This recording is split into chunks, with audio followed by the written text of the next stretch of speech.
So let's start off with the first quarter. Caroline Fenton, Cassandra Negley, of course, hanging out with you. Caitlin Clark's injury woes continue. So, Cass, at this point in the season, Caitlin Clark has missed 9 games total.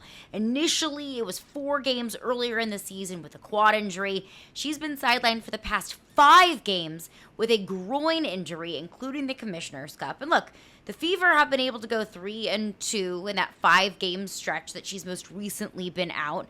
They were able to come back and beat the Lynx in the Commissioner's Cup. It was a crazy comeback win. They were able to absolutely dominate the Aces, and then they turn around with a loss against the Sparks. So it's been up, it's been down, and we have seen clearly the Fever are able to piece together winning basketball without Caitlin Clark, but they're not able, at least, to do it on a consistent basis.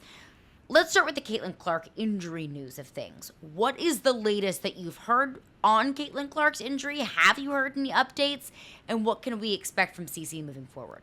It's really been the same thing from Stephanie White that it has been all year, including that first injury stretch. Basically sounds day to day. They're going to take it as it comes, and they are very, very focused on not running her back too early. Steph White talked this week about Caitlin has made no secret she doesn't like minutes restrictions. So the training staff and Steph White are looking at it as if, she's cleared to play, but we feel as though she needs to be on a minutes restriction. Maybe we save her. I think at this point, it's kind of interesting to think, do they maybe just hold her until All-Star Weekend? Do they maybe target that game in Boston against the Sun as kind of like a slight welcome back game for the game the next night against the Liberty? Or do they just skip the Sun and bring her back for the Liberty because that's a back-to-back? I don't know. And all of Stephanie White's comments have been incredibly vague. And I would assume that's by design.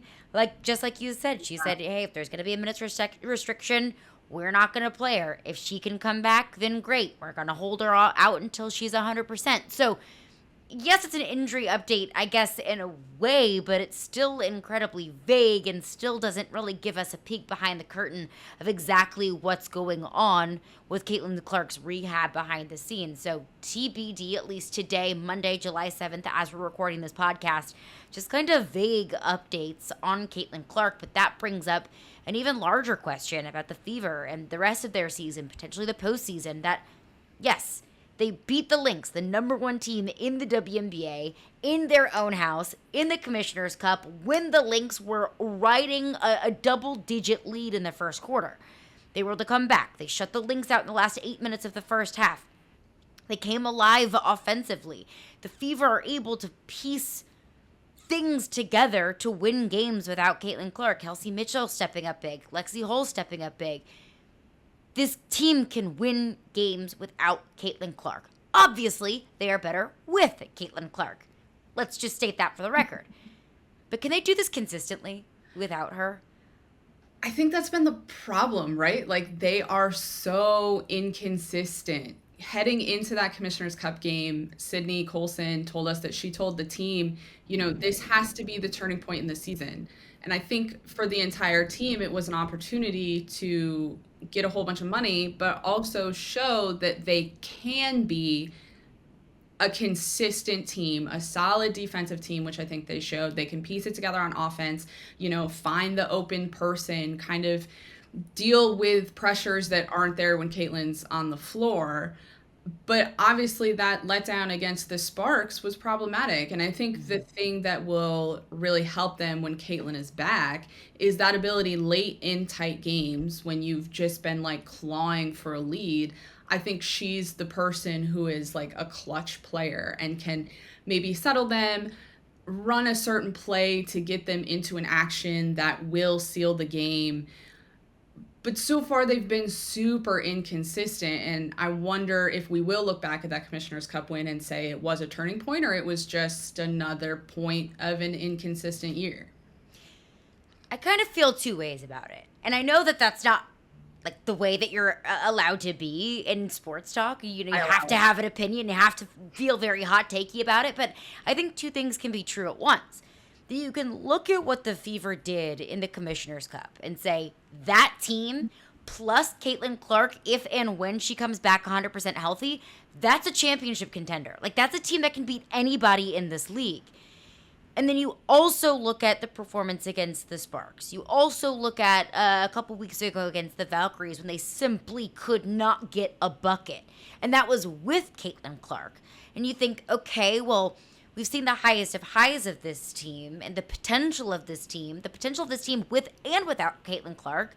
And then we've also seen the lows of this team, which are, of course, I think something that the Fever identified early in the season as they were building this team.